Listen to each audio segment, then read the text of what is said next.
Welcome to the Slop Temple. We pray this video helps. You start by computing first for every grammar symbol. For each production, add terminals that can begin its right-hand side. If a symbol can derive epsilon, continue to the next symbol and include its first. Iterate until no set changes. This guarantees completeness. Once done, record which non-terminals can derive epsilon.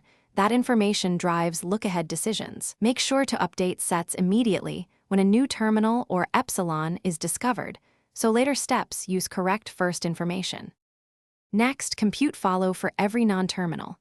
Place end marker $ in follow of the start symbol. For each production, a right arrow alpha b beta, add first, beta without epsilon to follow b. If beta can derive epsilon or b is at the end, merge follow a into follow b. Iterate until sets stabilize.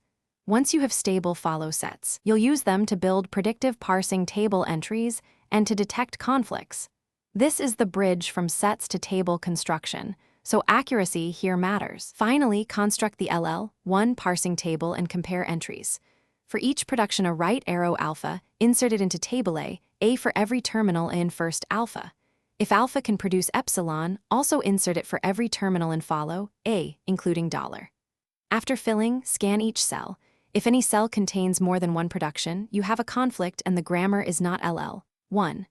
Troubleshooting tip if conflicts appear. Left factor or eliminate left recursion, then recompute first/follow and rebuild the table. Thanks for watching. Consider subscribing if we helped you.